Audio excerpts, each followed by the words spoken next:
Assalamualaikum warahmatullahi wabarakatuh. Selamat pagi, salam sejahtera untuk kita semua. Bapak Ibu guru pendamping di sekolah yang saya hormati, anak-anakku sekalian yang Ibu banggakan, semoga pada hari ini kita semua dalam keadaan sehat walafiat ya. Baiklah anak-anak sekalian, bersama saya Asmawati Ilyas, hari ini akan membahas penalaran umum. Tentunya anak-anakku sekalian sudah sering kali mendengarkan ya. Jadi untuk tes potensi skolastik yang nantinya akan Ananda hadapi pada UTBK ataupun SNBT, insya Allah nantinya salah satu bagiannya adalah penalaran umum. Oke, sukses SNBT anak-anakku sekalian. Apa sih penalaran umum itu? Jadi tentunya di sini anak-anakku sekalian pada penalaran umum, jadi yang dituntut adalah kemampuan penalaran umum dalam tes skolastik, menguji seseorang untuk memecahkan masalah-masalah baru secara terarah dan terkendali. Nah, kemudian penalaran umum ini ada 3 ya.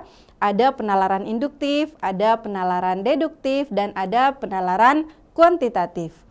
Nah, penalaran induktif adalah proses penarikan kesimpulan dari hal yang bersifat umum menjadi hal yang bersifat, jadi dari khusus menjadi umum ya. Kemudian kesimpulan yang dari premis umum seperti pengamatan, data, fakta menjadi kesimpulan yang lebih spesifik atau berupa hipotesis ya.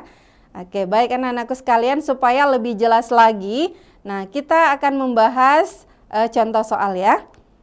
Baik. Nah, kita langsung saja pada contoh soal yang pertama, bagaimana tentang penalaran induktif itu di dalam soal tes potensi skolastik nantinya yang akan kalian hadapi. Nah, misalnya seperti ini. Kementerian Perdagangan menargetkan harga minyak goreng sawit sesuai dengan aturan harga eceran tertinggi baru. Namun, minimnya pasokan minyak goreng di pasar membuat target gagal tercapai. Nah, pertanyaannya, berdasarkan teks tersebut, jika harga minyak goreng sawit sesuai dengan harga eceran tertinggi baru, simpulan yang paling tepat adalah apakah A. Tidak ada pasokan minyak goreng di pasar, B. Target Kementerian Perdagangan tidak tercapai, C. Target Kementerian Perdagangan belum tercapai, D. Pasokan minyak goreng di pasar melebihi kebutuhan pasar, E. Pasokan minyak goreng di pasar tidak dapat memenuhi kebutuhan pasar. Nah, ketika mendapatkan soal-soal seperti ini anak-anakku sekalian, nah kita harus lebih teliti, lebih jeli pada saat membaca wacana ya. Misalnya kita lihat di sini pada kalimat yang kedua, langsung saja kita lihat pada kalimat kedua ada kata namun. Ya. Ada kata namun. Berarti ini pengingkaran terhadap kalimat yang pertama. Nah, kalau dikatakan tadi pada kalimat pertama, ini Kementerian Perdagangan merencanakan untuk harga minyak goreng sawit itu sesuai dengan aturan harga eceran tertinggi yang baru. Namun, karena minimnya pasokan minyak goreng di pasar, itu membuat target gagal tercapai. Berarti, kalau begitu tidak terjadi kenaikan ataupun harga eceran tertinggi yang baru. Nah, tentu yang berlaku adalah tetap harga yang masih normal. Nah, sekarang kan di sini kita lihat pada yang kedua ya, kalimat yang kedua di sini dikatakan berdasarkan teks tersebut, jika harga minyak goreng sawit sesuai dengan harga eceran tertinggi baru. Nah, kira-kira simpulan yang paling tepat. Nah, kita perhatikan yang bagian A. Tidak ada pasokan minyak goreng di pasar. Wah, tentu saja salah ya. Ini sudah jelas tidak benar. Kemudian yang kedua, target Kementerian Perdagangan tidak tercapai. Nah, karena ada tadi alasannya, namun. Oke, berarti bukan ini ya.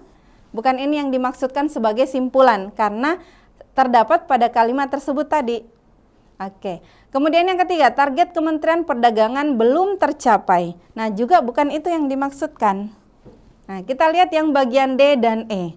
Kira-kira mana yang lebih tepat antara D dengan E? Kalau kita lihat yang bagian D, pasokan minyak goreng di pasar melebihi kebutuhan pasar. Sedangkan kalau yang bagian E, pasokan minyak goreng di pasar tidak dapat memenuhi kebutuhan pasar.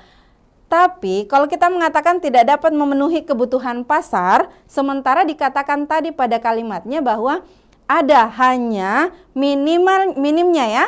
Jadi minimnya pasokan minyak goreng di pasar itu membuat target gagal tercapai. Akan tetapi bukan mengatakan tidak memenuhi kebutuhan pasar, ya. Jadi seperti itu anak-anakku sekalian, berarti jawaban yang paling tepat di sini adalah poin D. Ya, jadi pasokan minyak goreng di pasar melebihi kebutuhan pasar. Oke, baik anak-anakku sekalian, lebih latihan lagi ya ketika mendapatkan soal yang seperti ini. Baik, tentunya kalian bisa ya.